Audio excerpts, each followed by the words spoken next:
السلام عليكم ورحمة الله وبركاته.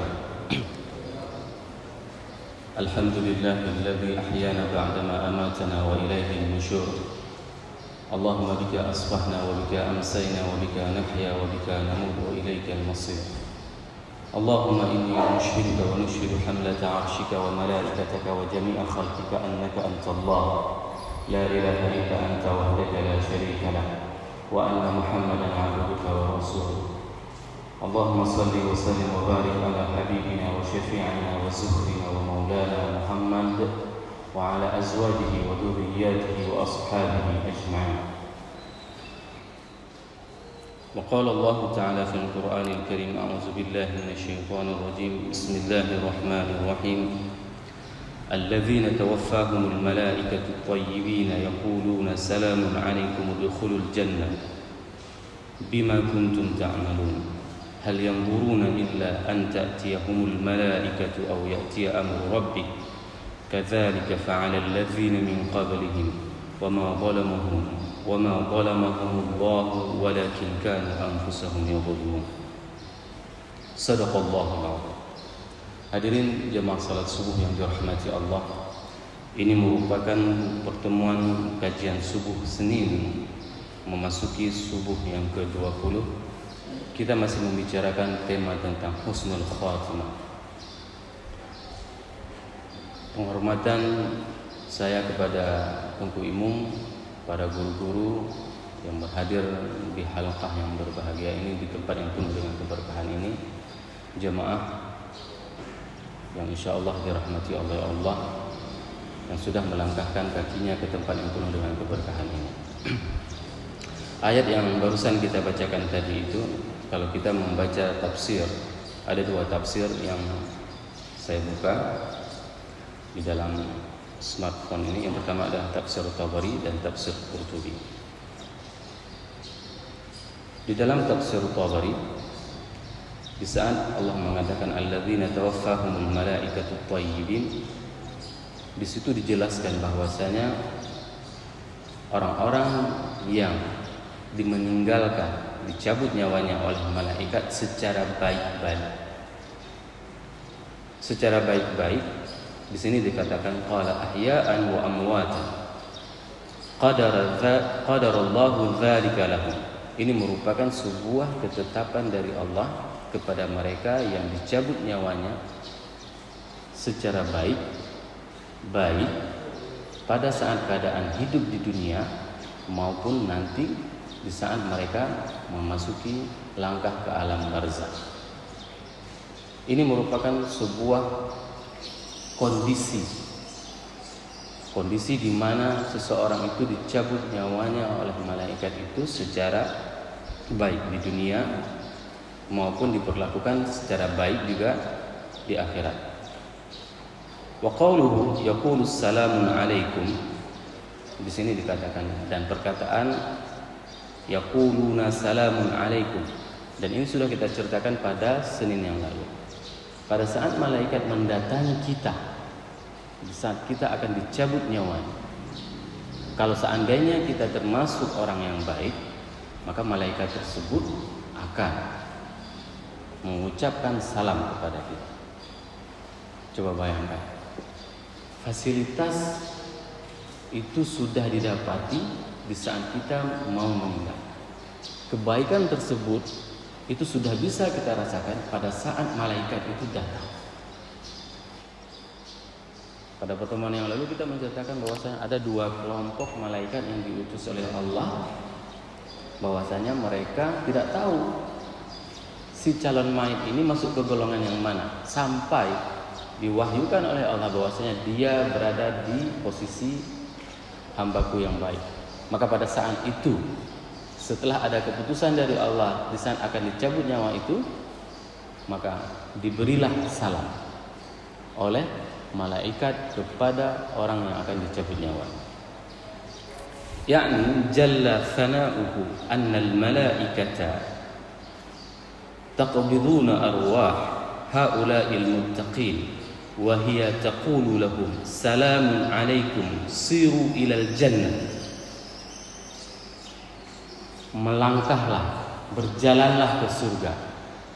Ini perintah malaikat. Di sana diberikan salam, maka dikatakan silahkan nikmati semua fasilitas surga walaupun masih berada di dalam kuburan. Bisyaratan minallahi tubashshiruhum bihal malaikah. Kama haddatsani Yunus ibnu Abdul A'la qala akhbarana Ibnu al-Wahhab qala akhbarani Abu Sukhri annahu sami'a Muhammad ibnu Ka'ab al-Qurtubi yaqulu idza tanqanat nafsul 'abdil mu'min ja'ahul malaikah faqala salamun 'alaika waliyullah Allahu yaqra'u 'alaika salam. Allah menyampaikan salam kepadamu wahai wali Allah. Ini sangat penting posisi seperti ini, Bapak. Kenapa kita mengkaji tentang wa'dul haq, janji pasti Allah? Ini adalah hal yang pasti. Dan hal ini sudah dirasakan oleh orang-orang yang sudah menempati kuburan hari ini. Janji Allah ini adalah janji yang pasti. Syekh Saleh Al-Batawi, beliau mengungkapkan, karena beliau adalah salah seorang syekh yang berada di Saudi. Beliau menceritakan bagaimana tanda-tanda husnul khatimah kepada orang-orang yang beliau mandikan jenazahnya. Beliau menceritakan, suatu hari beliau memandikan jenazah salah seorang warga yang sudah meninggal 6 jam. Mungkin secara medis orang tersebut sudah mulai agak bau karena lama. Tapi tidak banyak yang hadir ke rumah orang yang meninggal tersebut. Ini ceritakan Syekh Saleh. Beliau melihat mayatnya bagus rupanya. Ya. Nah, di saat beliau menggantikan kain, ya, bajunya digantikan dengan kain, beliau tidak melihat ada tanda-tanda yang bau. Bahkan di saat dimandikan, dibersihkan perutnya. Dan ini hati-hati Bapak Ibu sekalian. Dibersihkan perutnya 3 kali, dibersihkan, dimasukkan kapas ke dalam kotorannya, tidak ada kotoran, bersih. Ini salah satu tanda apabila kita orang baik, maka tidak ada kotoran yang keluar dari kita. Ya. Ini merupakan tanda. Saya menceritakan, ada orang 7 hari di opname tidak makan nasi, ya, tidak bisa makan lagi, 7 hari di opname, diluk semua. Semoga Allah luaskan kuburnya. Ya. 7 hari di opname tidak makan nasi, sewaktu disucikan habis air suci. Habis air. Keluar terus kotoran. Sehingga apa? Sehingga yang memandikan ini meminta kepada Allah, ya Allah, jangan engkau nampakkan aib dia di dunia ini. Apa yang terjadi kalau seandainya kita lagi mensucikan jenazah itu, mayat itu, kita bilang sama orang luar, tolong coi KBRI. Pasti orang semua tahu bahwasanya ini sesuatu yang tidak baik. Maka si pemandi mayat ini menceritakan, meminta kepada Allah, ya Allah, jangan engkau nampakkan aib hambamu ini kepada orang-orang di luar. Maka pada saat itulah berhenti kotoran itu dan tidak keluar lagi. Nah, Syekh Saleh itu mengatakan bahwasanya pada saat dimandikan, saat disucikan, 3 kali dia masukkan kapas, tidak ada dalam kubur, tidak ada kotoran, bersih. Nah, setelah dimandikan, tiba-tiba aroma itu keluar sendiri dari mayat tersebut. Pada saat itu dia menyangka anaknya yang menaruh wangi-wangian. Dan si anak menyangka si syekh menaruh wangi-wangian terhadap ayahnya. Akhirnya saling curiga seperti itu, ya tidak apa-apa. Dibawa ke perkuburan. Pada saat itu suhu udara di Saudi itu sekitar 53 derajat Celcius. Nah, kalau Bapak Ibu jamaah pernah pergi ke sana, 53 derajat Celcius itu ambil telur, taruh, tanam dengan pasir itu, masak insya Allah. Ya, begitu panasnya. Dan kuburan di sana itu bukan seperti kuburan tempat kita. Nah, kuburan di sana cuma petak sedikit seperti itu, orang bisa turun Ya sunyum jenazah minta. Ya. Peta orang dibawa dan berjejer kuburan seperti itu. Satu sab kuburan semua. Sudah ada kotak masing-masing jenazah kuburannya. Syekh itu turun ke dalam kuburan. Turun ke dalam kuburan. Sesuatu turun dalam kuburan tersebut. Tanah 53 derajat itu panas. Nah, 53 derajat Celcius itu panas sekali. Apa yang terjadi? Tanah di dalam kuburan itu seperti dalam freezer, kata dia. Dan ini yang membuat dia itu sungguh takjub. Bayangkan 50 derajat Celcius suhu tanah, suhu udara, tapi di dalam kuburan orang yang meninggal tersebut sewaktu dimasukkan mayat tersebut maka seperti freezer tanah tersebut. Ini bukan mengada-ada. Dan disitulah keluar aroma yang sungguh luar biasa. Aroma yang sungguh luar biasa harumnya. Sehingga Syekh itu mengatakan aroma itu tidak hilang dari badan dia selama 3 hari. 3 hari setelah dia mandi, setelah dia semuanya ganti baju semua, tidak hilang selama 3 hari aroma tersebut. Hadirin jamaah yang dirahmati Allah. Sewaktu disalatkan jenazah tersebut, yang menarik adalah imam masjid, katakanlah seperti Masjid Darussalam. Pada saat ceramah beliau mengatakan, laqad faqadallahu nurullah hadzal yawm. Hari ini cahaya Allah itu telah hilang di masjid ini. Dan ini yang menarik, sehingga si syekh yang memandikan itu mau mengingat baik-baik apa yang maksud dengan nurullah. Hari ini telah hilang cahaya Allah di dalam masjid ini. Setelah pulang di pemakaman, lalu dia tanya kepada anaknya, apa yang dilakukan oleh ayahmu, wahai nak, sehingga aku merasakan sesuatu yang sungguh luar biasa di saat ayahmu meninggal. Sebelum aku mandikan dia sudah aromanya sudah harum. Di sana aku masukkan ke dalam kuburan seperti ini. Dan yang paling menarik lagi, sewaktu dia sakit itu, sewaktu dimandikan itu, tangannya itu bersyahadat. Padahal lagi diwudukan. Pas waktu diwudukan seperti itu, tiba-tiba tangannya bergerak seperti ini. Nyatanya kata pelung, mayat bergerak. Ya. Dan itu terjadi ternyata hasil cerita perawat di rumah sakit juga seperti itu. Di saat sakaratul maut, dia kan dipasang semua alat itu. Pasang alat itu. Pada saat dia sakaratul maut, dia menunjukkan tangannya seperti ini. Ini bermakna apa? Asyhadu an la ilaha illallah wa asyhadu anna Muhammadan rasulullah. Dia tanya sama anaknya, apa yang dilakukan oleh ayahmu sehingga dia bisa seperti itu? Sewaktu kumandikan dia mengangkat tangannya, sewaktu diwudukan dia mengangkat tangannya seperti itu. Aroma kuburannya sangat luar biasa. Tanah itu yang sangat panas bisa dingin seperti itu. Apa yang dilakukan oleh ayahnya? Dia cerita sama anaknya. Ayah itu tidak pernah melupakan puasa Yaumil Bid, ya, seperti hari ini ya, 13, 14, 15 pertengahan bulan, sama puasa Senin Kamis. Setahu saya tidak pernah lupa. Gampang, ya, cuma yang berat melaksanakan. Itu yang dilakukan oleh ayah. Pergi dia ke imam yang mengatakan laqad faqada nurullah fi hadzal masjid. Wahai imam, kenapa engkau mengatakan bahwasanya cahaya Allah itu telah pergi kemarin di masjid ini? Apa yang dilakukan oleh si bapak ini? Dia mengatakan bahwasanya saya menjadi imam di masjid ini selama 20 tahun. Dan saya belum pernah tidak mendapati beliau di dalam salat 5 waktu selama 15 tahun, baik di sisi kiri saya maupun di sisi kanan saya. 15 tahun.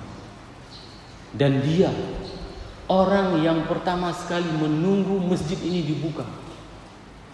Karena di Arab itu dikunci masjidnya. Dan beliau adalah orang yang pertama sekali menunggu di depan masjid untuk dibuka masjid. Dan pada saat Isya, kaki kiri dia itu adalah kaki kiri yang terakhir keluar dari masjid. Dari masjid ini. Setelah lampu semuanya padam, maka dia adalah orang yang terakhir keluar dari masjid. Ini yang dinamakan dengan rajulun, ya, seorang lelaki yang yata'allaq qalbuhu bil masajid. Bukan karena memang ada jadwal ceramah kita pergi ke masjid. Bukan karena pengurus BKM kita pergi ke masjid. Tapi kita pergi ke masjid karena memang kecintaan hati kita kepada Allah. Ini dibuktikan oleh jamaah hari ini. Coba lihat. Begitu hujan deras tadi pagi, tapi masih mau melangkahkan kaki ke tempat yang penuh keberkahan. Ini adalah sebuah bentuk bagaimana kecintaan kita kepada Allah dalam mensyukuri nikmat. Semoga ini dipertahankan, bukan hanya di pengajian ini saja, kapanpun. Karena nikmat itu sudah dirasakan. Nikmat itu sudah dirasakan. Dan cerita ini adalah cerita pasti. Dan dahsyatnya nanti kita akan ceritakan bagaimana dahsyatnya su'ul khatimah itu juga sudah pasti. Tapi kita tidak pernah panik. Sewaktu Allah menceritakan bagaimana paniknya kehidupan setelah kematian, kita biasa aja. Ini yang paling heran. Nggak ada yang rasa takut, heboh, nggak ada, biasa aja. Dibilang kematian itu dahsyat begini, biasa aja. Tapi begitu media menggambarkan berita tentang COVID-19, wah, semuanya panik, semuanya heboh. Seharusnya kita heboh di saat diceritakan dalam Al-Quran hal-hal seperti ini. Bagaimana datang malaikat memberikan salam kepada kita, diberikan fasilitas surga. Ini sebenarnya yang memang harus kita lakukan. Hadirin jamaah yang dirahmati Allah. Udkhulul jannata bima kuntum ta'malun. Ayat ini menjelaskan bahwasanya siapapun yang meninggal dalam keadaan husnul khatimah, maka dia akan mendapatkan fasilitas surga. Fasilitas surga, dan dia berada di dalam kuburan. Nah, para ulama memberikan sebuah tips bagaimana bisa husnul khatimah. Pertama sekali adalah tajdidul niyyah, tajdidul iman billah. As-sidqu iman billah ini merupakan yang pertama. Kita meyakini kepada Allah dengan sebaik-baiknya. Contoh misalnya, di sana ada salah satu jamaah yang sakit di sini. Kita mengunjunginya. Kenapa? Karena memang bersilaturahim dengan dia. Hari ini misalnya, mohon maaf, ada pejabat yang meninggal, ibunya, penuh semua yang datang. Kenapa? Karena semuanya ingin mencari hati orang, ingin mencari hati pejabat, ingin mencari hati orang yang mempunyai kelebihan. Padahal yang mempunyai hati, yang menggenggam hati kita itu adalah Allah. Kita tidak pernah sibuk untuk mencari supaya hati kita itu dicintai oleh Allah. Pada pertemuan yang lalu kita sudah menjelaskan bahwasanya di saat Allah sudah mencintai seorang hamba, maka Allah akan memerintahkan kepada malaikat Jibril, wahai Jibril, aku mencintai hamba tersebut, maka cintailah. Ini yang tidak pernah disibukkan oleh manusia. As-sidqu iman billah itu adalah bagaimana kita melakukan semua aktivitas dalam kehidupan kita sehari-hari tok karena keimanan kita kepada Allah, bukan karena ada embel-embel lain. Kita mengunjungi orang tua pejabat yang meninggal, silakan.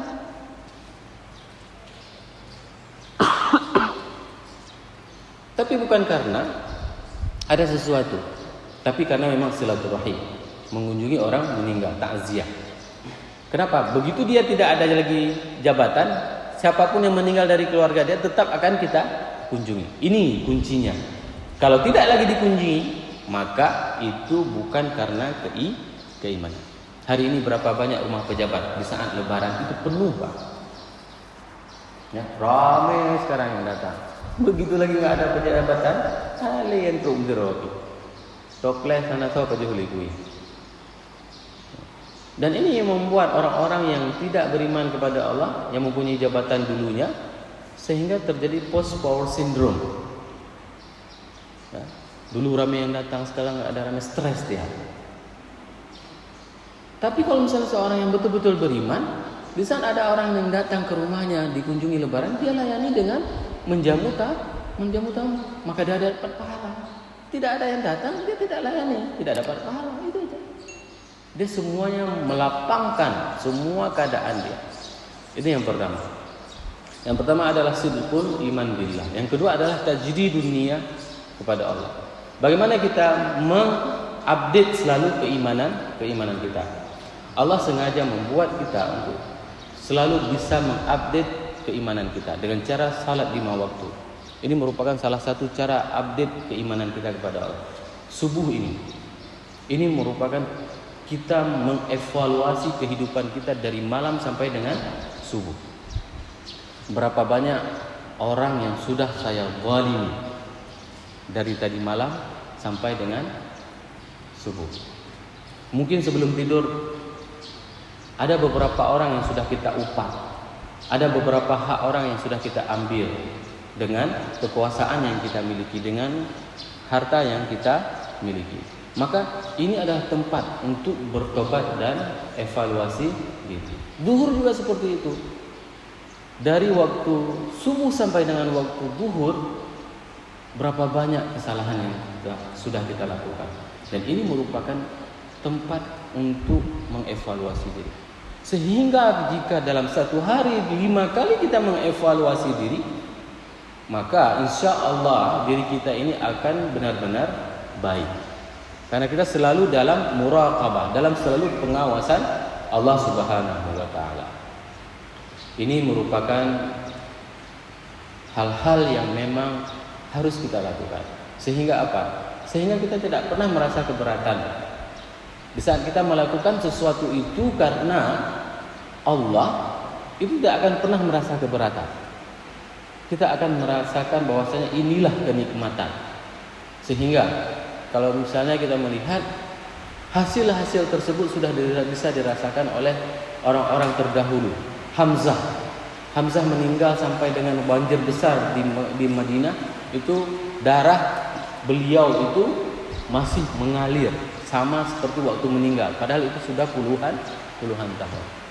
Kalau dulu semua itu ada salah seorang tentara ya, yang meninggal dikuburkan di Kutablang, ya, sewaktu dibongkar kuburannya masih utuh, sama seperti sewaktu meninggal, padahal sudah 20 tahun lebih. Putih, ya. Kakek itu keadaannya, saya melihat beliau, orang kampung Jawa lama. Kerjaan sehari-hari dari rumah ke masjid, nggak pernah bilang untuk orang. Ya. Kakek putih kami panggil. Itu orang yang memang luar biasa. Kerjaannya apa? Ngaji anak-anak kecil. Ya. Tiap hari masjid rumah. Dan tidak pernah ngomong untuk orang. Waktu meninggal dinampakkan sama Allah. Sampai dengan waktu dipindahkan kuburannya tidak busuk. Jenazahnya itu pindah. Misalnya di kuburan dia geser ya. Waktu mau dikorek bahasa Aceh, saya nggak tahu bahasa Indonesia. Longsor ya, ruhub bahasa Aceh. Tanah kuburan itu ruhub dia. Jatuh dia. Diangkat lagi, jatuh nggak bisa. Harus minta izin sama keluarga. Ini Allah jaga. Di dunia saja Allah sudah menampakkan bagaimana Allah memberikan fasilitas kepada orang-orang yang ya, konsisten beriman kepada Allah dan Rasul. Ini saja yang dapat kita sampaikan pada subuh yang berbahagia ini. Insya Allah subuh Senin yang akan datang kita akan menceritakan bagaimana Rasul menceritakan detailnya sakaratul maut Fir'aun. Ya, dan ini dahsyat. Jangan dikira kisah Fir'aun itulah kisah yang biasa. Ini kisah sakaratul maut, ya. Kisah su'ul khatimah yang memang betul-betul dahsyat. Saya kira ini saja yang dapat saya sampaikan. Subhanakallahumma wa bihamdika asyhadu an la ilaha illa anta astaghfiruka wa atubu ilaik. Assalamualaikum warahmatullahi wabarakatuh.